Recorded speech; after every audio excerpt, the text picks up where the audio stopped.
Bienvenue à ce numéro du Journal des journaux paru du 16 au 22 mars 2020. Un numéro que nous entamons avec ce qui a marqué l'actualité de la semaine, à savoir les manifestations citoyennes du 15 mars. À cet effet, intolérance et violence meurtrière s'exclame à sa une l'hebdomadaire Le Nouveau Républicain qui constate que les socialistes nigériens ont peur ces derniers jours. Ils savent qu'ils sont pris en faute et pour avoir gouverné d'une certaine manière, ils savent que le peuple ne peut pas leur pardonner les crimes outrageants qu'ils ont commis. Aussi tentent-ils depuis des jours d'échapper à la justice, voulant pour cela imposer la solution qui les arrange et qui ne saurait passer par la justice, par les règles de droit dans un état de droit normal. Comme quoi, plus qu'un autre, c'est l'assassin qui a peur du poignard selon le journal qui poursuit. Pour une fois encore, comme elle devait avoir développé là une expertise incroyable à brutaliser et à blesser, à tuer et à emprisonner, la Renaissance a fait preuve de même talent macabre en poussant ce dimanche matin à Niamey un peuple à encore verser du sang, en poussant sa police servile à aller trouver des gens jusque dans leur lieu de travail pour les violenter jusqu'à ce que mort s'en suive. Car par la violence inouïe du maintien d'ordre, un incendie se déclenche dans les boutiques, faisant embraser des fortunes immenses des commerçants désabusés et injustement provoqués, tel que rapporté par le Nouveau Républicain qui renchérit. Pourtant, cette police a été avertie qu'il ne faut jamais exécuter un ordre manifestement illégal. Mais on était loin d'imaginer qu'elle était en mission et qu'elle répondait d'un agenda qui finirait par révéler ses secrets, car tôt ou tard, chacun répondra de ses actes et le Niger finira par trouver des réponses à toutes ces interrogations. Lettre au président de la République, Monsieur le Président, dans une poignée de mois, vous allez partir. Vous laisserez alors, contrairement à l'héritage qui vous a été légué, un Niger malade à tout point de vue.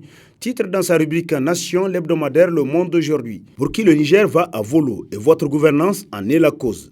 Le Niger croule notamment sous le poids de l'injustice. Une injustice criarde et insupportable qui est en train de donner à votre magistère les traits laids et abominables d'un régime en pleine mutation vers ce qu'il y a de plus détestable pour vos compatriotes. Personne ne vous comprend d'après le journal pour qui certaines sources parlent de 4 tandis que d'autres avancent le nombre de 7. L'auteur de la lettre dit savoir que votre gouvernement essaie de jeter la responsabilité sur les manifestants alors que de nombreux témoignages, y compris le reportage du correspondant national de RFI, Moussa Kaka, tente à conforter la thèse des gaz lacrymogènes. Monsieur le Président, savez-vous que ce gaz qui est utilisé par la police nigérienne est même fortement interdit dans de nombreux pays où les droits humains sont respectés?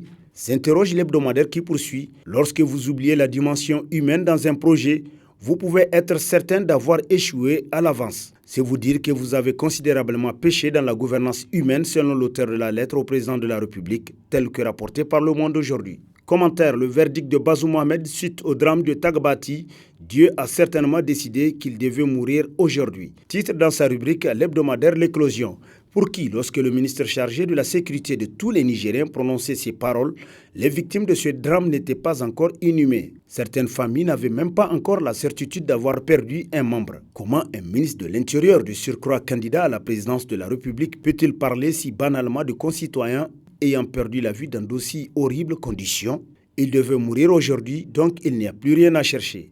Pas de coupable, pas de faute, rien du tout. Il devait juste mourir et il est mort, point barre. S'exclame le journal qui se demande, est-ce là des paroles à prononcer dans des circonstances aussi douloureuses et qui, sous d'autres cieux, allaient provoquer un deuil national? Comment un candidat à la présidence de la République peut-il autant sous-estimer un drame avec perte en vies humaines? C'est tout simplement extraordinaire. Il n'y a qu'au Niger où l'on puisse entendre certaines choses de la bouche des dirigeants.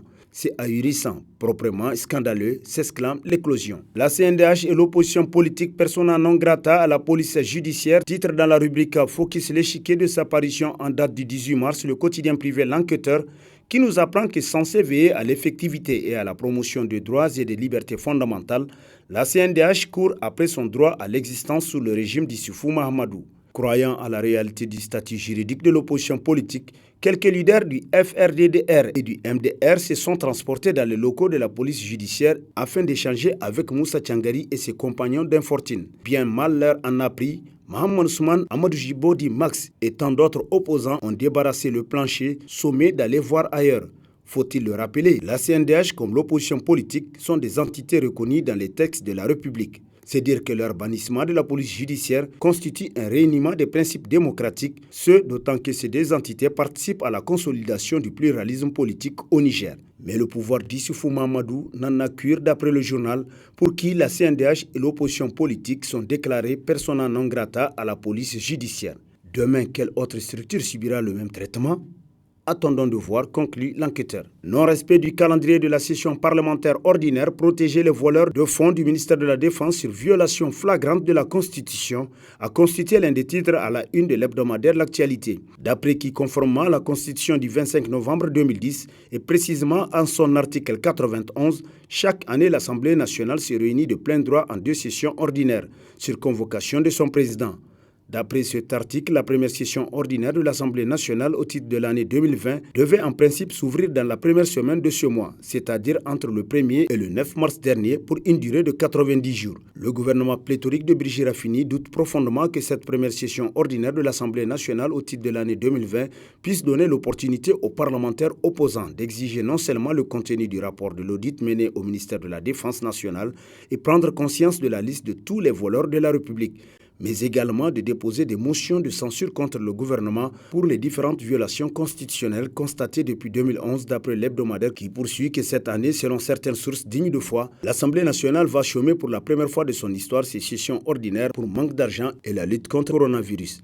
Virus derrière lequel certains agents de la santé vont remplir leurs poches pendant que d'autres croupissent dans les cellules selon l'actualité. Un autre cas d'affairisme est un marché de 13 milliards par entente directe octroyé par le cabinet du président Issoufou, titre dans sa rubrique Nation, l'hebdomadaire Le Courrier qui nous apprend que récemment, à l'issue du Conseil des ministres du 6 mars 2020, le gouvernement a écouté une communication du ministre, directeur de cabinet du président de la République, relative à l'attribution d'une délégation de services publics par entente directe sans mise en concurrence à l'entreprise MGI Communication SA ayant son siège en Suisse pour la mise en place d'un système de surveillance et de contrôle des services de télécommunication. Pour un coût global de 13 milliards, ce marché a été passé par entente directe tel que rapporté par le journal, pour qui cela constitue une violation flagrante de la loi.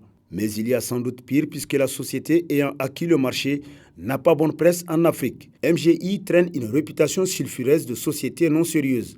En Gambie notamment où elle a prêté ses compétences douteuses selon des informations dignes de foi, MGI a finalement fait l'objet de poursuites judiciaires et d'une plainte officielle auprès des autorités suisses.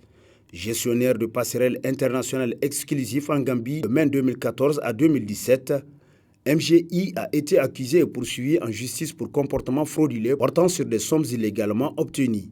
MGI et ses responsables n'ont pas encore fini de faire face à la plainte du gouvernement gambien qu'il est coopté par le cabinet d'Issoufou Mahamadou pour un marché qui semble avoir déjà fait l'objet d'un scandale avec Match Agitech de feu Salifou Diallo, selon le courrier. Clash au PNDS Tareya, Hassoumi Massaoudou aurait-il déjà quitté le parti? S'interroge l'hebdomadaire satirique Le Canard en furie. D'après qui, selon plusieurs sources dignes de foi, Hassoumi Massaoudou, le secrétaire général du PNDS Tareya, pourrait avoir quitté avec armes et bagages le PNDS et aurait créé son propre parti politique. Il aurait pris cette ultime décision, semble-t-il, avec le consentement du président Issoufou Mahamadou. Selon les sources des satiriques qui sont formelles sur le sujet, Hassoumi Massaoudou serait parti avec plus de la majorité des militantes et militants de la région de Dosso, ainsi que de gros pontes du dit parti sur le plan national. Des grosses pointures du PNDS qui lui étaient acquis dès le départ et dont l'ardeur et la volonté d'être derrière le secrétaire général du PNDS ont été douchées par l'immixtion du président Issoufou dans le jeu politique pour imposer Mohamed Bazoum comme le candidat du parti à l'élection présidentielle. Depuis quelque temps déjà, des informations en provenance des milieux du PNDS font état d'une perte progressive de confiance de Mohamed Bazoum. Il ne serait pas du tout en très bon terme avec le président Issoufou, nous apprend l'hebdomadaire qui renchérit. Une bruit aurait opposé les deux hommes il y a quelque temps avant que des intercesseurs aient réussi à colmater la brèche. Mais si les apparences ont été sauvées, la sérénité et la confiance, elles, ont été sérieusement entamées, selon le Canard en furie. Dans le panier de la renaissance culturelle, ces valeurs qui nous font cruellement défaut, titre dans ses colonnes l'hebdomadaire satirique Le Hérisson, pour qui, dans la droite ligne de son rappel dans la gestion de la cité, il dit aborder cette semaine deux valeurs dont le manque peut nous tirer vers le bas. Il s'agit de l'amour du travail bien fait qui est défini comme étant le comportement de ceux qui cherchent leur vocation dans le monde du travail actuel et l'autre valeur, le sens de la responsabilité au sein de nos familles mais aussi de notre administration publique. Le sens de responsabilité a quitté certains administrateurs au point où ils n'hésitent pas à abandonner leur service pour s'occuper des futilités. C'est à ce niveau que la renaissance culturelle doit le plus travailler pour amener les uns et les autres à changer leur comportement. C'est à cela que doivent s'atteler autorités régionales et nationales pour donner un sens à cette renaissance culturelle chère au président Issoufou Mahamadou, conclut le Hérisson. Droit de réponse des établissements Sahel Niger au journal L'Enquêteur, titre dans la rubrique Société de sa parution en date du 16 mars, le quotidien privé L'Enquêteur, qui nous apprend que le bénéficiaire du marché, ce n'est pas établissement Moussa Qualité numéro 1, mais établissement Sahel Niger auquel le promoteur établissement Moussa Qualité numéro 1 est associé. Pour ce qui est du montant du marché, il comprend l'achat du matériel, son transport, les frais de douane et son installation sur le terrain par des équipes spécialisées.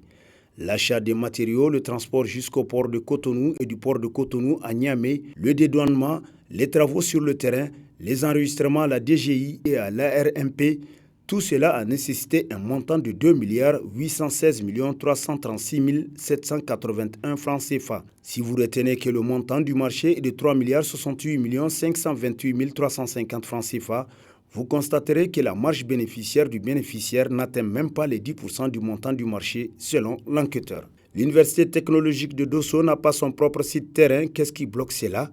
S'interroge dans ses colonnes l'hebdomadaire Niger Times. D'après qui cette université est peu connue parce que les ressortissants de la région de Dosso ne s'y sont pas impliqués ou d'autre part, ils chercheraient à satisfaire leurs propres intérêts, laissant le bien commun souffrir d'un simple décollage. D'aucuns disent que l'université de Dosso, à défaut de son propre site, a raté un financement de près de 800 millions, un montant qui pourrait suffire à doter la région de jolies infrastructures universitaires. Si l'université de Dosso n'arrive pas à construire ses propres locaux, c'est bien évidemment parce que ce projet gouvernemental est mal perçu par les ressortissants, ayant pourtant tous les moyens. Aussi, il faut déplorer le fait que cette affaire soit tuée pendant que les autres régions présentent de bons résultats académiques, d'après Niger Times. Et sur ce prend fin le présent numéro de la revue de presse. Prochain rendez-vous, plaise à Dieu dans une semaine avec toujours la même passion de vous servir. Bonne lecture et au revoir.